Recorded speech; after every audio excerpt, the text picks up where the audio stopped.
Here's a clip from the Southwestern Lead app. I thought a lot about this presentation, the whole idea of trying to make good first impressions and trying to connect with people in a really positive way. And I thought I could do a really boring PowerPoint where I put all the slides on the screen and then talk about each one of the points and then put the next slide and talk about each one of those points.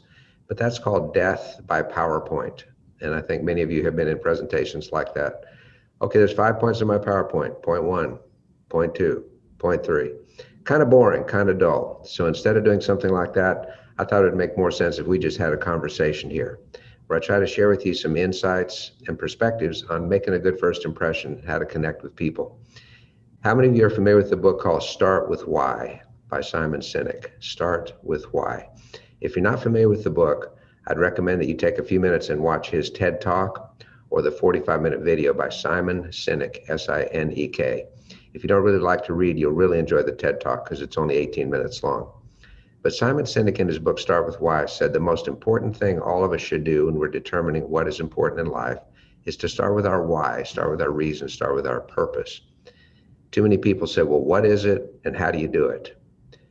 But that really kind of misses the underlying motivation that comes from our hearts. And the heart is where the center of what is it that is important? What is my why? And so I'd like to start off this morning by starting with why in terms of making good first impressions and connecting with people. And I want to ask an honest question for you to think about, maybe discuss with people that you're with, and that is why? Why do you want to make a good first impression? Why do you want to connect with people in the first place? What is your motivation for that? If your main motivation to learn how to connect with people and how to make good first impressions is so that you can sell more product, build a bigger organization, be more successful financially, that's a 1-star review. Because what that's saying is you're not really interested in connecting with people. What you're interested in is using people so that you can get ahead. It gets 1 star. There's some value, of course, in connecting to make more money. That's not a bad thing by itself. But that's not the deepest why to fully understand how to communicate and why it's important to do so. There's several other really, really valuable reasons. One of which is if we can learn how to connect with people of all types, we're going to be happier. Now, who believes in happiness? Yeah, big time. In fact, happiness for each one of us should be a 5-star review. And happiness does not necessarily mean the most money. In fact, there's lots of unhappy people that have lots of money. Happiness is an inner sense of satisfaction, an inner sense of peace. And when we really understand other people, when we can communicate with people, when we feel like we're on the same level, the same wavelength with those people, then we're going to be more happy. And we're going to have better relationships, we're going to have deeper conversations, and we're going to enjoy meeting random new people. And we're not going to just view them as a chance to make a sale or a chance to get something that we want. But instead, we're going to feel more comfortable in our own skins being part of the human race, which is a really cool thing. So another reason to really learn how to connect with people of all kinds is so that we can just be happier people. But there's really probably the deepest reason of all. Psychologists who study depression, discouragement, and people that want to give up on life often say that the lack of connection is one of the main causes of depression, even of suicide, the lack of connection with other people. On the other hand, the positive psychologists in the world that study happiness and joy and contribution say that one of the strengths that couples have that stay together for a long period of time, married couples, partners that are together for 40 years, 50 years, 60 years, growing and happier and happier and happier, is that they are strongly connected to one another. Families that have connections stay closer together. And so when we learn how to connect, we actually can have a big impact on helping people accept themselves. In other words, learning how to connect can make the world better. And that gets 6-star review on a 5-star level. Instead, the idea of being a happier human because we just feel comfortable in our skin and we feel comfortable interacting with all kinds of other people. And above all, realizing that a strong connection can help someone else massively. Why these are the really, really important things.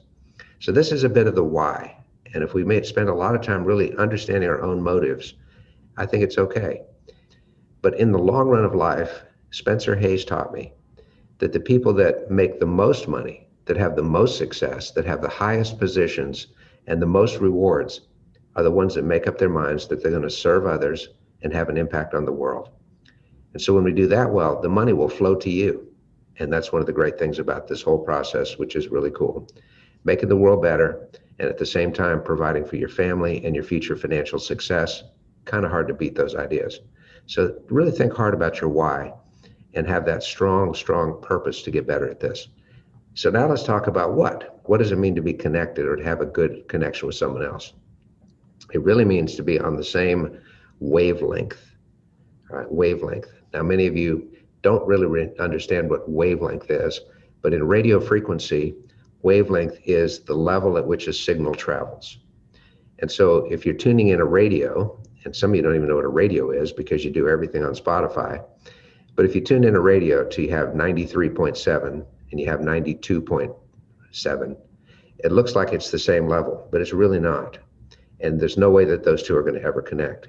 So being on the same wavelength means that we're both on 92.7 FM. This means that we have a lot in common and that we have great rapport with what's happening. So connectedness with someone else means something that is first in common that we have with that person. So let's say, for example, that I've got this stone, and the only thing that they have in common is that each one has these 4 knobs here on the top. All right. Now they can come together like this and collect and click and click and collide. But sometimes they can interlace. And that's when we really have a great connection. So connection doesn't mean we're exactly like someone else. In fact, wouldn't the world be boring if we're exactly like someone else? Instead, it means that we can interact and overlap with other people and fit in a really cool way that makes a big difference in communication. What's a great first impression? Well, we understand a good first impression is something that helps us have a second impression. A bad first impression means there will be no more impressions because somebody will immediately tune us out, close the curtains on their mind, and that's the end of that. So a good first impression is exactly that. It's not a lasting impression, but it's a first impression. We're going to talk about both of those things in just a few moments and specifically how to do it. So let's first of all talk about first impressions when we meet someone. Think for just a moment and make notes. Hopefully you're making notes or you're maybe with a group of people to discuss this. When you meet someone for the first time, that you just have a good feeling when you meet that person, what is it about that meeting that made you feel good? What is it about that initial encounter, that first vision, that first conversation, that first effect that you have on each other? What is it that makes it a positive impression? And I think there's probably several components of this. We're going to break this down into communication impact. People that study communication impact, which is how do we get where I'm thinking into somebody else's head where they understand what I'm thinking, say that there's 3 main dimensions of this. 1, 2, 3. 3 main dimensions. First of all are the words that we use. The words that we use. Words represent the smallest part of communication impact, but they are important. And if we can choose words carefully that are somewhat similar to the words that the person that we're trying to connect with might use, we're going to be better off and happier. For example, think for a moment, who's ever been to a lecture at your university where the lecturer, the professor, took such pride in his or her amazing vocabulary that you could only understand about every 3rd word or every 4th word? Who's ever been there? I actually have been in that situation. When I was at Harvard, I took a number of interesting courses in politics, economics, which I enjoyed. But I remember the first time I took a course in the science faculty. The course was on geophysical theory. Geophysical theory. Why did I take that? I don't know. Geophysical theory is things like how do earthquakes form? What is plate tectonic theory of the structure of the earth? And as a liberal arts guy, not a science guy, I knew from the very beginning of that lecture that I was going to really struggle to keep up with the professor. In other words, the words that he used were perfect for an audience of students that were into sciences, perfect for an audience of people that were geophysicists. And I'm sure he was very comfortable with that. I imagine when he went home at night, he would speak to his wife and say, so how are the plate tectonics in your life today, honey? What were the P waves that you encountered? But for me, it was just like in a different planet, an alien from somewhere else. Now, he wasn't addressing his lecture to me, and that's okay. It was my fault for not being better prepared. But in general, when we meet someone that uses words that we're comfortable with and speaks in a style that we're comfortable with, then we feel more relaxed. So when we're encountering someone for the first time and we don't know what kind of words that they use, it's okay to just start with fairly simple statements.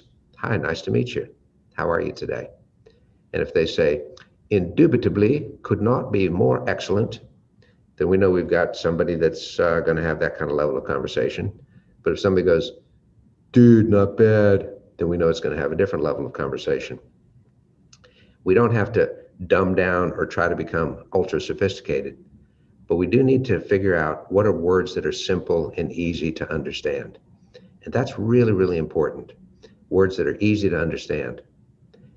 The Wall Street Journal is the most read business daily publication in the world. It's read by business leaders, it's read by political leaders. It's full of knowledge and information about investing, markets, technology, etc. But the Wall Street Journal, by design, is written so that it can be read and understood by a typical person who is 13 years old. 13 years old. With one exception, they try to write the front page so that it could be understood by someone who is 12 years old. Now, why would they do that? Is it not a sophisticated audience? Of course it is. But if we have our heads full of sophisticated or difficult business issues, and then we have to read a journal that is also sophisticated and full of complex information expressed in a complex style, we're not going to want to pay as much attention to it. In fact, there was a great writer and songwriter in the 70s and 80s named Billy Joel. And one of his greatest songs is where he said, I don't want clever conversation. I don't want to ever have to work that hard. I just want someone that I can talk to. I love you just the way you are. So make sure that our word choice is straightforward and simple. When you're having a conversation with a friend of yours, and the friend of yours is using words that are just kind of short, like